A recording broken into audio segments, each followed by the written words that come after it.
Hi hello guys, இன்னைக்கு வந்து அரண்மனை 4 படம் வந்து இந்த வாரம் ரிலீஸ் ஆயிருக்குது. ஸோ வந்து நிறைய பேர் பார்க்கலாமா வேணாமா, மே மாதம் ஆரம்பித்தோடனே வந்து எல்லாருமே வந்து ஒரு நல்ல படத்துக்கு போகணும், ஏன்னா எல்லாத்துக்கும் ஹாலிடே இல்லையா. ஸோ நல்ல படத்துக்கு போகணும் அப்படின்ட்டு ஒரு ஆவலோட எதிர்பார்த்துட்டு இருப்பீங்க. ஏற்கனவே தமிழ் சினிமா வந்து ஒரு அதல பாதாளத்தில் இருக்குது. அந்த சூழ்நிலையில தான் இந்த படம் வந்து ரிலீஸ் ஆயிருக்குது. சுந்தரிசி படம் வந்து ஒரு எப்போவுமே அந்த கமர்ஷியல் பேக்கேஜோட தான் இருக்கும். பெருசாக வந்து பெரிய லெவலையும் ஹிட் ஆகாது. அதே டைமில் வந்து பார்த்தீங்கன்னா ரொம்ப ஒரு மொக்க படமாகவும் இருக்காது, ஒரு ஆவரேஜான ஒரு படமாக இருக்கும். ஸோ அந்த மாதிரி தான் இந்த படம் இருந்துச்சு. ஸோ அரண்மனை 4 வந்து ஒரு ஹாரர் ப்ளஸ் காமெடி படமாக தான் நம்மளை வந்து ஒரு ஃபர்ஸ்ட் இந்த ட்ரெய்லர் பார்க்குறப்பே நம்ம வந்து ப்ரொமோட் பண்ணிட்டு இருந்தாங்க. ஸோ அந்த மனசில் வச்சுட்டு தான் நான் படத்தில் போய் பார்த்தேன். இல்லை ஹாரர் வந்து ஓரளவுக்கு ஒர்க் அவுட் ஆயிருக்குது, ஆனால் வந்து காமெடி வந்து சுத்தமாக ஒர்க் அவுட்டே ஆகலை. காமெடிலாம் வந்து பார்த்தீங்கன்னா இந்த காமெடிலாம் வந்து ஆடியன்ஸ் வந்து ஒரு 5-6-10 வருஷத்துக்கு முன்னாடியே பார்த்து சலிச்ச காமெடிகள் எல்லாமே. அந்த கோவை சார்லோட ரியாக்ஷனு, அப்புறம் வந்து Yogi Babu VTV கணேஷோட comedy sequence, இதெல்லாம் வந்து சுத்தமாக வந்து ஒர்க் அவுட்டே ஆகல.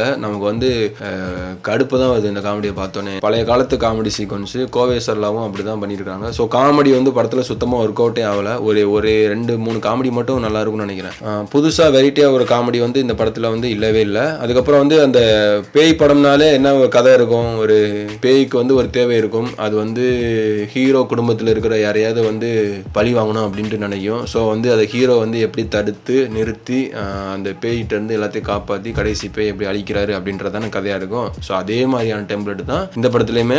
நார்மலான ஸ்டோரி தான். அந்த ஸ்க்ரீன் பிளே கொஞ்சம் கேரக்டர் மட்டும் அப்படி இப்படின்னு ஏதாவது பண்ணி ஒரு புதுசாக ஒரு 4 அப்படின்னு வெளியிட்டிருக்கிறாங்க.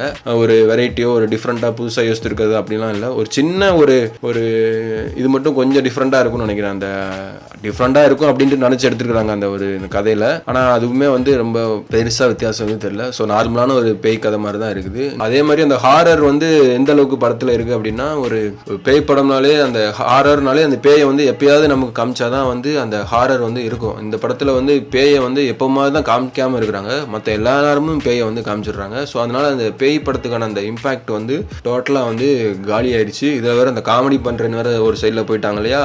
ஸோ அதனால மொத்தமாக அந்த பேய் படத்துக்கான அந்த ஒரு பேய் படம் பார்த்த ஃபீலே வந்து இல்லை அந்த படத்தில். கடைசி ஏதோ அந்த காமெடி பேய் எல்லாத்தையும் பார்த்துட்டு முடிக்கிறப்ப ஏதோ ஒரு சும்மா ஒரு மசாலா எல்லாம் கலந்து ஒரு மசாலா படம் பார்த்த ஒரு ஃபீல் தான் இருக்குது. பெருசாக ஒன்றும் அந்த கேரக்டர் மனசில் நிற்கிறதோ, அதே மாதிரி வந்து ஒரு சில சம்பவங்கள் வந்து மனசில் பதிகிறதோ, ஒரு காமெடி வந்து நம்ம போகிறப்ப அதை நினச்சி சிரிச்சு பார்க்குறதோ, இந்த மாதிரிலாம் நமக்கு மைண்டில் வந்து எந்த சீனுமே இருக்காது. முடிச்சோடனே டோட்டலாக படம் பார்த்த ஃபீலே வந்து நமக்கு மறந்துடும். அந்த அளவுக்கு ஒரு ரொம்ப ஆவரேஜான ஒரு படம் தான் இது. அப்புறம் இதில் வந்து ப்ளஸ்ஸாக பார்க்குறது வந்து இந்த மேக்கிங் ஸ்டைல், அந்த விஷுவல்ஸு, அந்த சினிமோட்டோகிராஃபி, இதில் அந்த ப்ரெசன்டேஷன் வந்து ரொம்ப நல்லா பண்ணியிருந்தாங்க இந்த படத்தில். அந்த கதைக்கு என்ன தேவையோ அந்த சூப்பராக ஒர்க் பண்ணி எங்கேயுமே பிசுறு எதுவுமே இல்லாமல், ஸோ அதெல்லாம் வந்து ரொம்ப அழகாக பண்ணியிருந்தாங்க. அதே மாதிரி அந்த ஹாரருக்கான அந்த ஒரு மியூசிக் வந்து ஹிப்ஹாப் தமிழ் வந்து ரொம்ப சூப்பராக போட்டிருந்தாரு. ஒரு நல்லாவே இருந்துச்சு அந்த மியூசிக் பார்க்குறதுக்கும். அந்த படம் அந்த விஷுவல்ஸோட கனெக்ட் பண்ணி பார்க்குறப்ப வந்து ரொம்ப நல்லா இருந்துச்சு மியூசிக்கு விஷுவல்ஸ் எல்லாமே. அரண்மனை 4 வந்து எனக்கு என்னன்னா, இதில் வந்து அரண்மனை 4 வந்து இந்த ரொம்ப தேடி ஃபிலிம் பார்க்குறவங்க, அப்புறம் வந்து ஒரு ஃபிலிம்லேயே ரொம்ப இன்டலெக்சுவல்ஸ்லாம் இருப்பாங்க இல்லையா, ரொம்ப நிறைய பேர். ஸோ அவங்களாம் அந்த படத்தை சுத்தமாக பார்க்க மாட்டாங்க.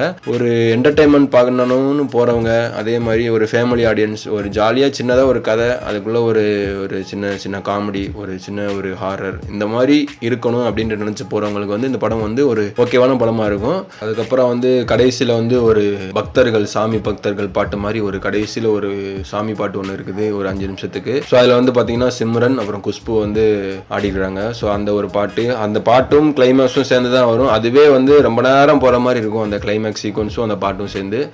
அது ஓரளவுக்கு மேக்கிங்லாம் நல்லா இருக்கும். ஆனால் கதையாக நம்மளோட அந்த கதையோட வந்து கனெக்ட் பண்ணுறதுக்கு கொஞ்சம் கஷ்டமாக இருக்கும். எதுக்குடா அப்படின்ற மாதிரி தோணும், அந்த இவ்வளோ மெனக்குறீங்க அப்படின்னு. பெருசாக ஒன்றும் இல்லைங்க அந்த படத்தில். சுந்தரிசி படம்னாலே எப்படி இருக்கிறோம், ஒரு கமர்ஷியல் பேக்கேஜ் தான் அந்த படம். அதனால் வந்து அந்த வந்து ரொம்ப வந்து இது மிஸ்டேக்கு அது மிஸ்டேக்கு, இந்த இதில் இந்த தப்பு இருக்குது, அந்த லாஜிக் மிஸ்டேக்கு, இந்த மாதிரிலாம் நிறைய பார்த்து இந்த படத்தை பற்றி பேசவே முடியாது. போகிறப்பே வந்து இதெல்லாம் வந்து கலட்டி ஓரத்தில் வச்சுட்டு அங்கே என்ன இருக்குதோ அதை பார்த்துட்டு நம்ம ரியாக்ட் பண்ணணும், அவ்வளோதான். அதுதான் படம், வேற எதுவுமே கிடையாது. அதை வச்சு நீ குறை சொல்லி இது பண்ணுறதுக்கு வந்து அந்த படத்தில் ஒன்றுமே கிடையாது. அவங்களுடைய நோக்கமே வந்து ஒரு 2.5 மணி நேரம் வந்து ஒரு ஹாரர் ப்ளஸ் ஒரு காமெடி வந்து ஒரு கொடுக்கணும். அதை தான் வந்து அவங்க டெலிவரி பண்ணியிருக்கிறாங்க. அதுக்கு நம்மளுடைய ரியாக்ஷன் என்னவா இருக்கு, இவ்வளோதான். இந்த படம் வந்து அந்த அளவுக்கு ஒர்க் அவுட் ஆகலை. அந்த ஹாரர் வந்து ஒரு அளவுக்கு தான் ஒர்க் அவுட் ஆகிருக்குது. காமெடி வந்து சுத்தமாக ஒர்க் அவுட் ஆகலை. ஸோ அதனால இது வரைக்கும் வந்த பேய் படத்திலே இது வந்து ஒரு வித்தியாசமான பேய் படம் அப்படின்னு சொல்ற அளவுக்கு இந்த படம் இல்லை. இது வரைக்கும் வந்த படத்தோட சேர்ந்த ஒரு படம் தான் இந்த படமும். ஸோ அப்படிதான் இந்த படம் அரண்மனை 4 இருக்குது. ஸோ வந்து நீங்க வந்து இந்த லீவ்ல வந்து வேற வழி கிடையாது, உங்களுக்கு தியேட்டருக்கு போகணும் அப்படின்னாலே இந்த ஒரு படம் தான் ஆப்ஷன்ல இருக்குது. வேற ஆப்ஷன் இல்லை. அதனால நீங்க படத்தை போய் பாருங்க, பார்த்துட்டு உங்களுக்கு எப்படி தோணுது அப்படின்ட்டு நீங்க கமெண்ட்ல சொல்லுங்க. இதெல்லாம் மனசுல வச்சுட்டு எந்த எக்ஸ்பெக்டேஷன்ஸுமே இல்லாம நீங்க போய் இந்த படத்தை பாருங்க. ஓகேவா?